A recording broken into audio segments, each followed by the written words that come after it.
challenge me, I'll show you, I'll bring it to you. I even will well, I'm a sinner. Be ready for me, I'm calling you out. You're bringing me down, knocking me out.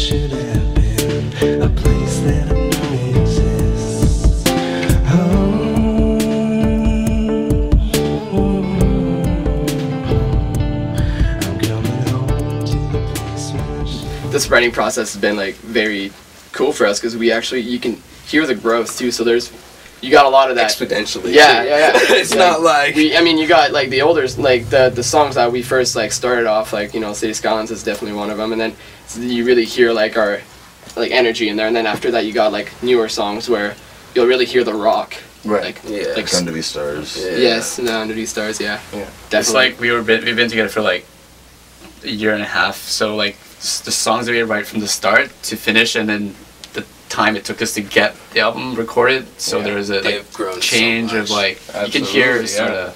We had a bit of the writer's complex too, where, you know, like the song's never really done. So while we were still in studio, we were still like, all right, do you want this? And we're like, you know, definitely me and Aaron, we'd be sitting at the board and we're like staring at each other like, actually, let's take 5 minutes and just check that over. We'd be still writing, man. Still. You end up with those studio. Even in the Yeah, exactly. Oh, definitely. You guys rewrote a lot of your parts on the fly. Yeah, we did. Right. And then it's like relearning. It got to the point where I was like, what was the point of pre-pro? Right, yeah. Because if we're just gonna rewrite everything anyways. That was good. We had a map, you know, at least like we had. So, but definitely, you know, a bit of the writer's complex. It's kind of hard. You beat our butt a little bit with that. It's like, stop it. Get it done. That did slow us down a little bit though. Like, but you know what? Like, I mean, when you know it's right, you know it's right. Yeah. You heard it. We're like, hey, done. That's it. Yeah. What's the Cold City Night gonna do in the next little while? A lot. A lot. Yeah. We have so much on our plate. We're trying to again get it all done. We definitely are gonna be releasing the album. Playing a lot of shows. What else are we doing? I mean, trying to put, you guys trying to tour down through California. Yeah, we're possibly going down to California. Right. So yeah. This will be the first venture down south for you. Yes. Well? Yeah. That's exciting. Yeah, we got a couple things coming up. Definitely. Especially until pretty much spring so far. We got like everything lined up. Right. But yeah, and as of January, I guess it's pretty much going to start to explode, right? Yeah. I mean, we're going to be coming out with, you know, new T-shirts, new merch. Like, we're not just going to come out with our CD. We are going to come out full force. We like to ask about that too, because we deal with a lot of indie bands and a lot of bands that are just getting started. Now, one thing that we're finding when it comes to concerts and promoting yourselves is that a lot of bands don't really know what to do anymore, it seems, and they're still going about it in terms of like they're still selling their CD as their #1 item at a show. Do you guys feel that that's the best way to go in today's age with music being so available, or is it better to honestly, have selling CDs? Selling CDs? I think it's selling the show. The CD will always have its place, right? Yeah. But with the way that it's kind of gone, I mean, with, you know, most people just get it online and stuff like that. Yeah. So it's kind of also changed over, like, the T-shirt's more important. Yeah, it seems like the fans still want something to hold on to. Yeah, I think it's not necessarily maybe the disc anymore. Yeah, or it's just they're hanging onto it in their iPod or whatever instead of their actual, you know. Instead of taking like spot on their shelf or something like that, collecting dust, they have like a shirt they can wear. Yeah. Something they can use other than that CD that they're gonna throw in their computer, put it on, you know, their iTunes, and then on their iPod. Where it looks like just every other band. You know? Yeah, exactly. So we definitely feel like giving them something that they can use every day. Right. I mean, I think that's why we're trying to like not just sell CDs and merch, but sell our shows. Yeah, that's what I was gonna say. The show is the experience, right? So Okay. Nice. you want to go there, you want to meet the band, you want to like, you know, the CD and like the merch. Yeah, that's what you take back with you at home. That's what you hold on to. But I mean, you know, like the show itself is what I think you should try to sell. Like that's why, like, you know, every show you just gotta like try to step it up one more notch and you know, give a reason for the fans to come back. You'd, like, you know, don't just try to sell the lineup again. Try to sell the party, the event, the actual like rush The you get. experience is worth more than a T-shirt, right? Yeah. Well, I think you guys have got a really good thing going for you in terms of that whole, you know, song is never finished, it's just abandoned kind of thing. You know, you guys are changing your stuff all the time as well. That a live show for you guys even would the be new different, stuff that we started to write is. Yeah, we've already started writing a new album. But that's definitely got to come into play when you guys are doing a show. I mean, as a viewer, you would get different versions night to night, perhaps. Yeah, well, like we definitely have like, you know, we would try to like, you know, for example, we always sometimes we're like, oh, like, let's just add this before the song on the show. Let's just like, you know, write a lead, like write a like little solo thing, like, or you know, hey Kurt, do me like some little like write some little drum pattern, have fun, like, you know, and we try to like make it more than just okay, song 1, song 2, song 3 and like live. You don't want that. You want to feel it, make it natural, you know, like make. Yeah, if they're gonna come to the show, we're not just gonna play the album. We're gonna we're gonna give them some, make them the full we show. believe that shows are mostly visual. Sure. And, unless you get a killer venue, the acoustics usually aren't that good anyways. Right. Yeah, so Exactly. Play a lot. Yeah. So our visual needs to be a lot better than. Right. We don't rely on a place to have a great sound. Can't really at this point, No, right? I So you're up there in those big venues. and you've got- Exactly. absolutely. So I mean, So even some of those big venues. Yeah, the sound sure. doesn't even. Absolutely. Yeah. Absolutely. No, I mean, he's an audio guy, I'm an audio guy, and like, you know, one thing you learn is that like after like, you know, live venues will never be as tight as you want it to. So you know, just like you just gotta learn to deal with it at one point. Right. Yeah. Studios is where it's at for sure, but like, you know, live sound. But it sounds like you're gotta- tracking that the right way. You're compensating that through a more electrified performance. Yeah, That's exactly. a good way to do that. I mean, we're all really nice guys. So I mean, That seems our like fans. it. Yeah. You're a nice guy too. He's like his style. He's right. But yeah, no, it's just. I guess the biggest thing we can give our fans is our show, and to tell them that it's just going to always be bigger and better every time they come in and see us. And my personal thing, what I get from the shows is, you know, talking to all our fans, and we get tweets and text messages and freaking Facebook messages. So a fan can reach you easily. Oh, yeah, definitely. Easily. Yeah, they're talking to the fans all almost the every time. day. You're in the cave still, where you're happy. Well, I've been busy for like the last year trying to put that all together, which we end up sending out. We definitely try to make time for like our fans. Like, you know, we even got some of us calling us like older brothers. And, You know what? we try like, I don't know, you try to be as friendly as you can with them. You know, I like, wouldn't mean, talk to any of them differently than I'd talk to any of them. Right. You know what I mean? It's about the best compliment you can give them. Exactly. Absolutely. Yeah, I mean, you know, they do so much for us. Like, I mean, so much. Holy like, crap! You know, you're like, this wouldn't be a possibility or even like, you know, a dream if you couldn't have fans helping you. Like, you know, this is all because of them. So it's like, you know, you don't take that for granted. I mean, there was times even recording. We had some demos out before. But I'd be recording and I'd not be able to hit this one part, and I would get a random tweet from a fan, and that would just brighten my whole look on not being able to hit that note that I just hit it. I mean, they help us out a lot more than they extra think boost. they do. There you go. I mean, it's Little like confidence boost. it's like Yeah, we used to tweet them to tweet Sean, so he'd say. Nice work. yeah, Johnny's got it. Fans with a strategy. I supposed to like know that. that, though, like, Yeah, you just ruined the You don't actually think Did I I ruin sound the interview? What have you done? What have you done? I was just kidding. You're sitting there with like 10 fake accounts. I'm wondering, in terms of if you've got a more classical kind of background, how are all your are all your needs being met in this band? Like, how do you, or is there like something else that you're eventually gonna need to do musically as well, or like? How Do you play classical? I have not played nearly enough classical. I listen to classical, but Okay, That's well, amazing. I recently, I'm going to school, Douglas College for music. It's already finished, so I'm going to university next year. right.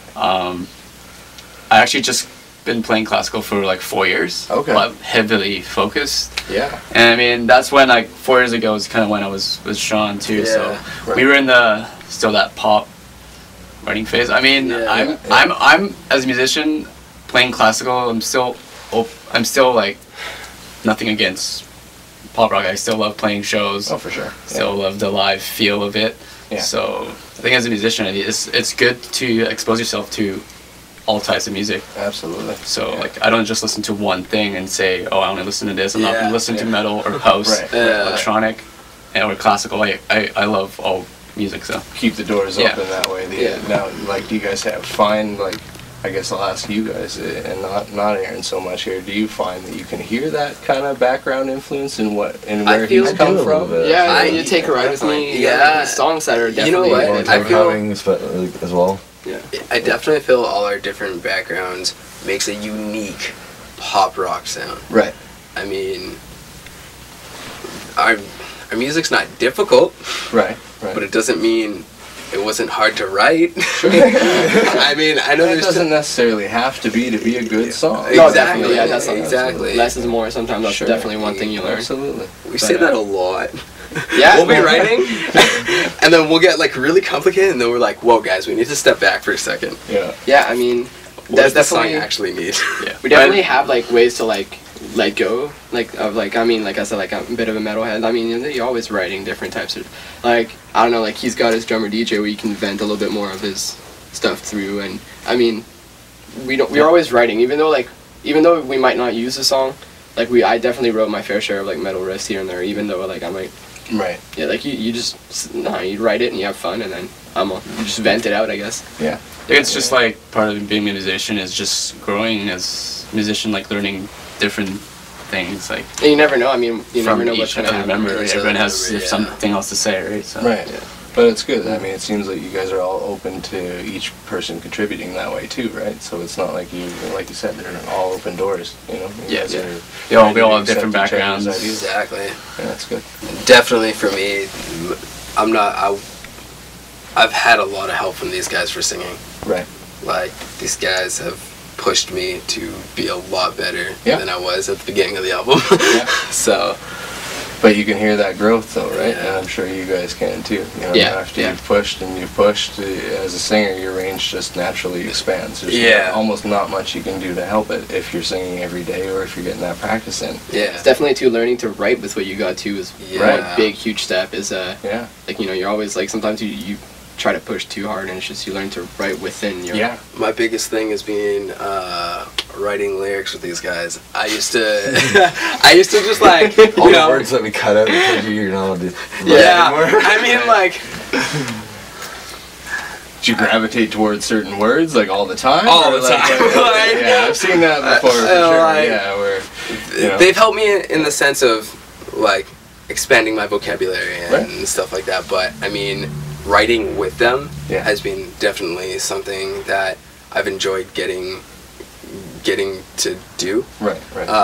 Just because, I mean, I'll get stuck on a song and then I'll leave that song for like a couple days and then go back to it. But if I'm stuck, these guys have got like 4 or 5 ideas that will bring me out of like that writer's block that I get at that one point. Right. It's like there's been plenty and every single one of them has helped me with lyrics. And it's always turned out better than I expected. Yeah. I like the brotherhood in this band.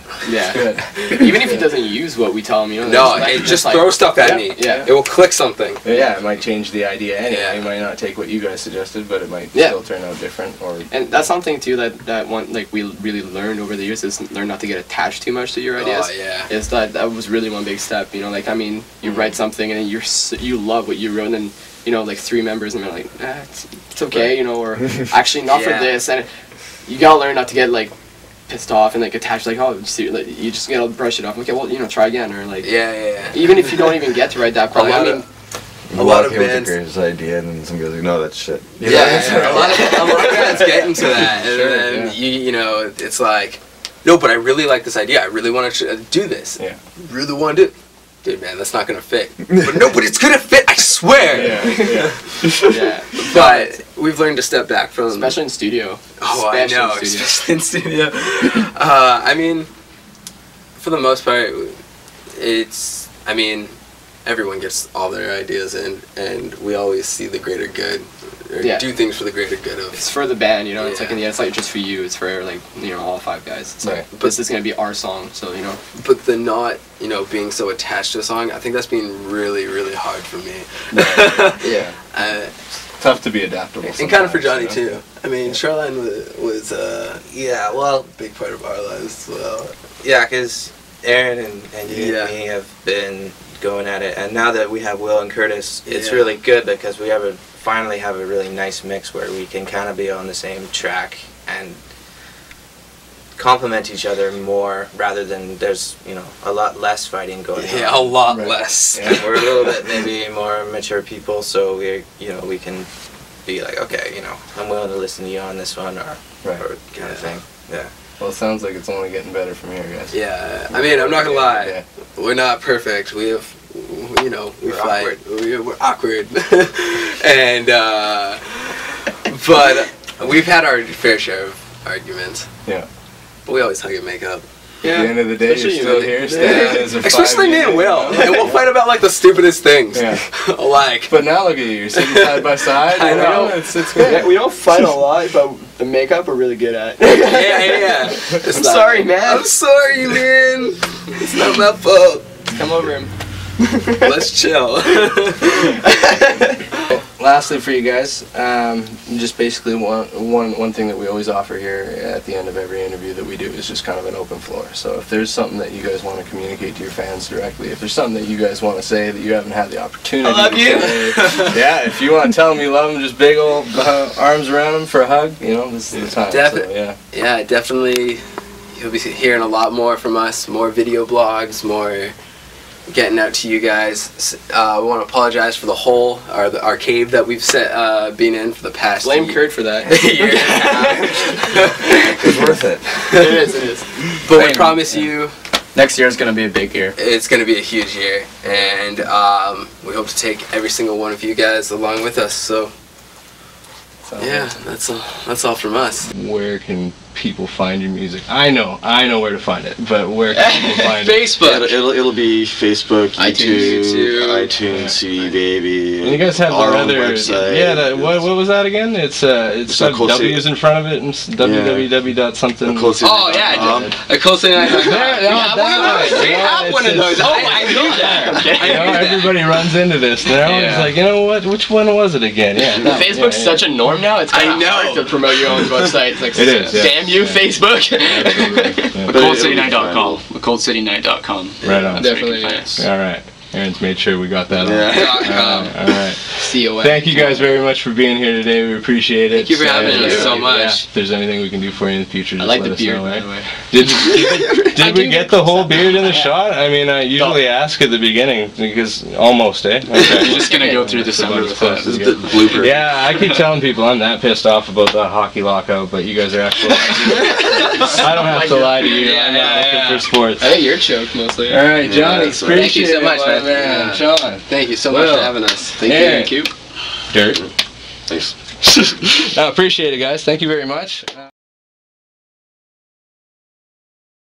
From SBS, we'd like to thank Johnny, Sean, Will, Aaron, and Durt-E-Kurt for helping us here out with an interview on SBS Live this week. Be sure to check back in the next couple weeks. We've still got lots of great content coming up right until the end of the year. You can definitely check out the upcoming SBS Live this week with The Pit. Fully recommend that. 3 guys that absolutely just slay the hard stuff. And beyond that, we've got the live footage with the Magik Spells still coming up, along with an interview with them. Be sure to check back. We've got lots of stuff coming here at SBS Live this week. We'll see you then.